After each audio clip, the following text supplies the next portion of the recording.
อีกหนึ่งแฟ้มภาพแฟ้มข่าวในส่วนของหวยเกษียณพี่น้องหวยเกษียณอ่าตอนนี้นี่รัฐบาลเร่งจะดำเนินการในส่วนของการเสี่ยงโชคเสี่ยงดวงให้กับพี่น้องประชาชนคนไทยเรื่องการซื้อหวย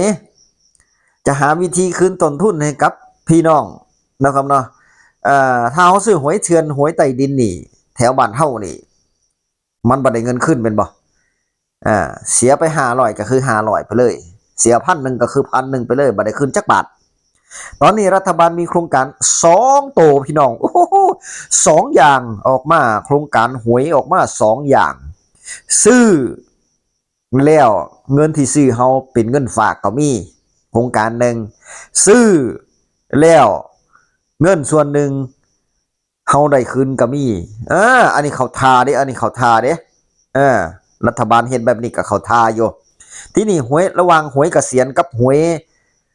หวยเงินออมหวยอันนี้มันแตกต่างกันจังไดไปรับชมแฟ้มภาพแฟ้มข่าวทำความเข้าใจกันก่อนนะครับก่อนที่จะใช้จริงกันในเร็วๆนี้นะครับว่าสลากดิจิทัลกับหวยเกษียณนั้นต่างกันอย่างไรนะครับประชาชนจะได้ประโยชน์อะไรบ้างนะครับซื้อลอตเตอรี่ไม่ถูกได้เงินคืนนะครับสามารถถอนเงินคืนได้ตอนอายุ55นะครับส่วนหวยเกษียณนะครับคาดว่าจะเปิดจำหน่ายได้ในเดือนธันวาคม68นี้แล้วนะครับเริ่มต้นกันที่สลากดิจิทัลของรัฐบาลของคุณอนุทินเนี่ยนะครับสำนักงานสลากเนี่ยก็รับนโยบายเดินหน้าศึกษาโครงการแคชแบ็กหรือการคืนเงินให้กับประชาชนที่ซื้อสลาก L6 ในรูปแบบดิจิทัลหรือสลากดิจิทัลนะครับแล้วไม่ถูกรางวัลซึ่งก็เป็นหนึ่งในนโยบายการสนับสนุนการออมของรัฐบาลอีกรูปแบบหนึ่งนะครับโดยในสัปดาห์หน้าเนี่ยนะครับก็คาดว่าจะได้ข้อสรุปเรื่องของสัดส่วนว่าจะคืนเงินให้กับพี่น้องประชาชนเนี่ยจำนวนอยู่ที่เท่าไหร่เมื่อเราซื้อสลากไปแล้วเนี่ยนะครับการคืนเงินสำหรับการซื้อสลากดิจิทัลนะครับก็เป็นการส่งเสริมการออมอีกช่องทางหนึ่งนะครับไม่ได้เป็นการเปิดมาเพื่อแข่งกับหวยเกษียณของกอช.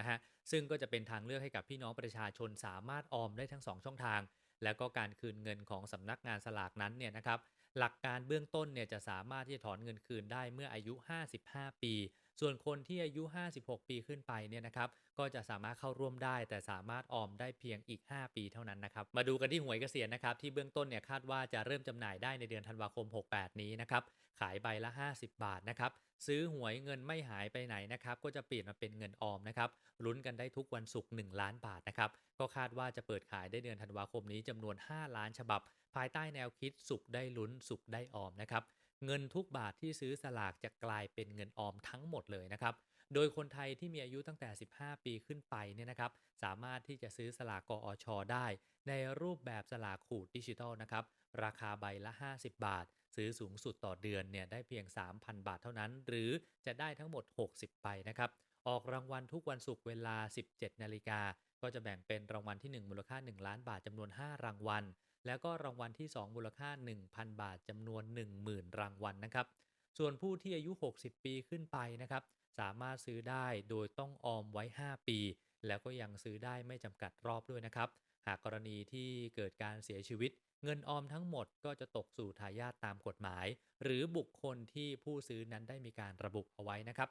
รางวัลที่1ล้านบาทจำนวน5รางวัลเนี่ยนะครับก็จะเป็นลุ้นเลข6ตัวตรงนะครับส่วนรางวัลที่2จำนวน 1,000 บาทจำนวน 10,000 รางวัลก็เป็นเลขหน้า3ตัวแล้วก็เลขหลัง3ตัวนะครับโดยรายละเอียดในการออกรางวัลเนี่ยก็กระทรวงการคลังก็จะมีการพิจารณาแล้วก็นำเข้าครม.อีกทีหนึ่งนะครับและนี่ก็คืออีก2โครงการนะครับที่พี่น้องประชาชนคนไทยจะได้ประโยชน์สำหรับคนที่ชอบเสี่ยงโชคนะครับเงินที่ท่านจ่ายไปก็จะไม่ไปไหนนะครับก็จะกลับมาเป็นเงินออมให้ท่านตอนที่ท่านอายุ55ปีขึ้นไปนะครับ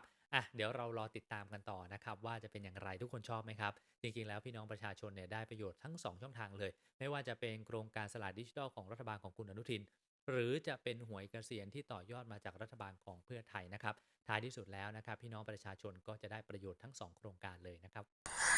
อันนี้เป็นหวยเกษียณหวยเกษียณนี่เป็นหวยของท่านรัฐบาลอนุทินนี่พี่น้องบ่แม่นหวยเกษียณนี่เป็นของเพื่อไทยเป็นของเพื่อไทยนะครับเนาะเอาออกโดยกอชพี่น้องของรัฐบาลเพื่อไทยนั่นแหละของรัฐบาลแต่ว่าผ่านของการการจ่ายก็คือผ่านกอชนะครับเนาะ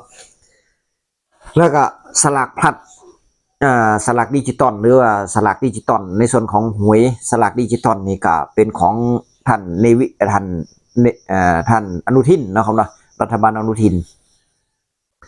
ทั้งสองโครงการคือหวย ทั้งสองโครงการจะเหมือนกับลอตเตอรี่นั่นแหละแต่ว่าถ้าเขาซื้อลอตเตอรี่ใบละ80 บาทของรัฐบาลนี่สลากพัดจังสี่นี่มันมันมันบัดได้เงินขึ้นจากบาทมันบัดได้เงินขึ้นจากบาทเนาะครับเนาะแต่ว่าพอบัดได้เงินขึ้นแล้วผลตอบแทนเท่าถึงมากมันได้หลายใบหนึ่งได้6 ล้านบ่เนาะ2 ใบก็ได้12 ล้านพุ่นเป็นเศรษฐีในพริบตามันได้หลายและอีกอย่างมันก็มีหลายรางวัลพร้อมเนาะครับเนาะมีรางวัลที่1ฮอดวันที่รางวัลที่5แต่ละรางวัลก็ยกเว้นรางวัลที่1มี1รางวัลนอกนั้นก็มีหลายรางวัลนะแล้วก็มี3ตัวหน้า3ตัวท้ายยังบ่พอมี2ตัวล่างพร้อม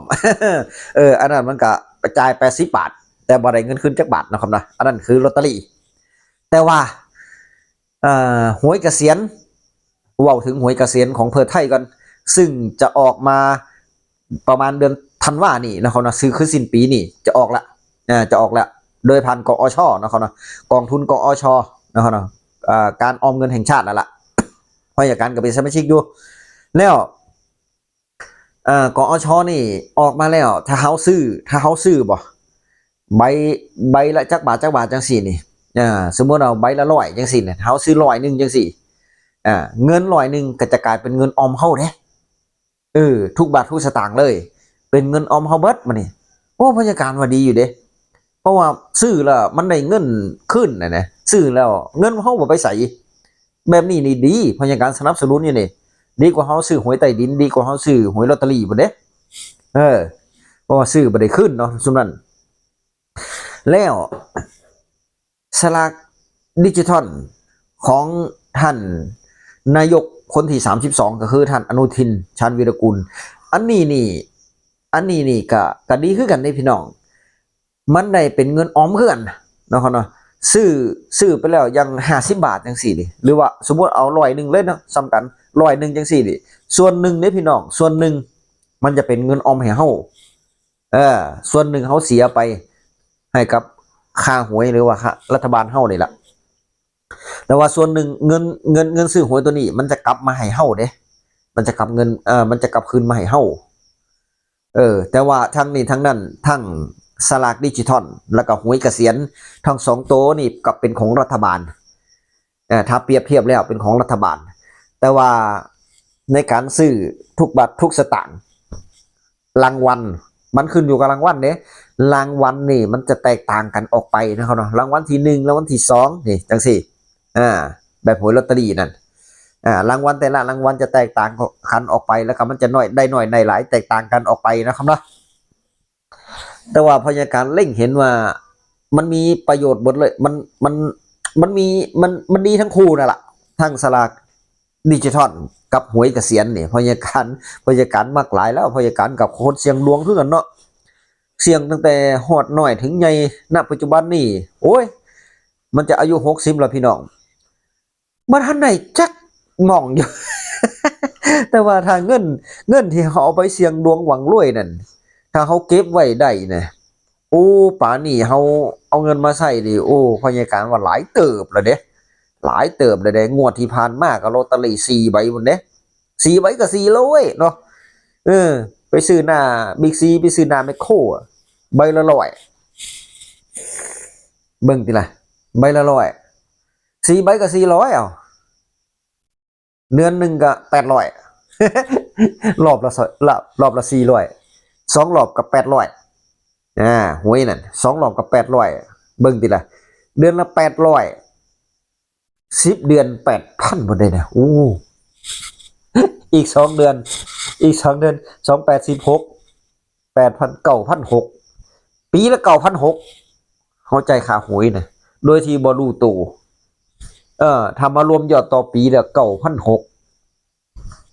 เดือนละ400รอบละ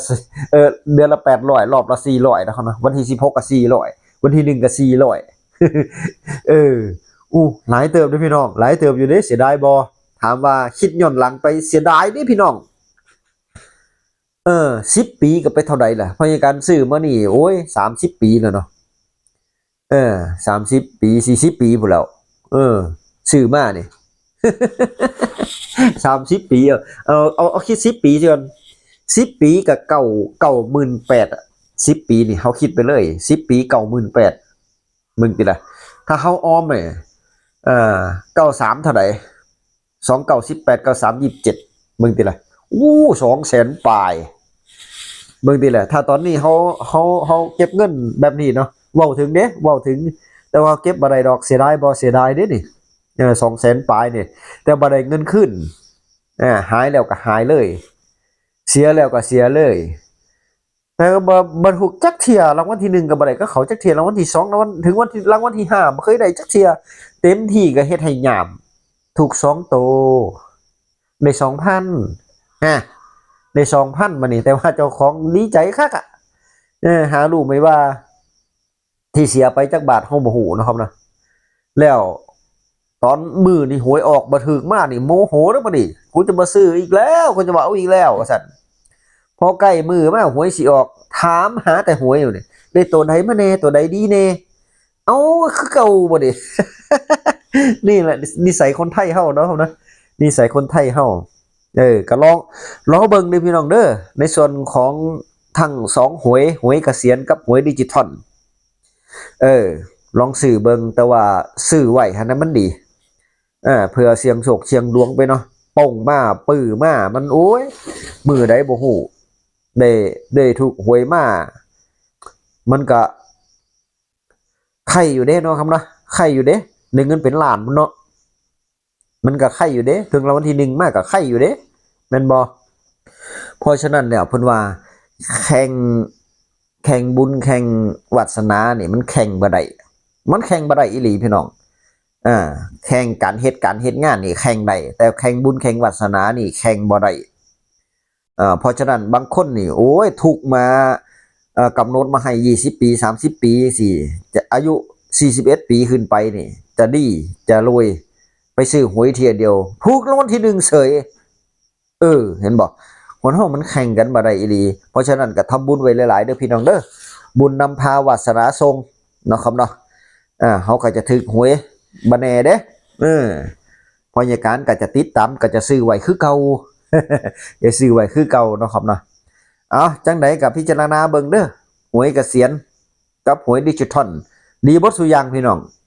ดีเบิดซุอย่างสนับสนุนรัฐบาลนำเนาะครับเนาะคลิปหน้าพอกันใหม่คลิปนี้สวัสดีครับ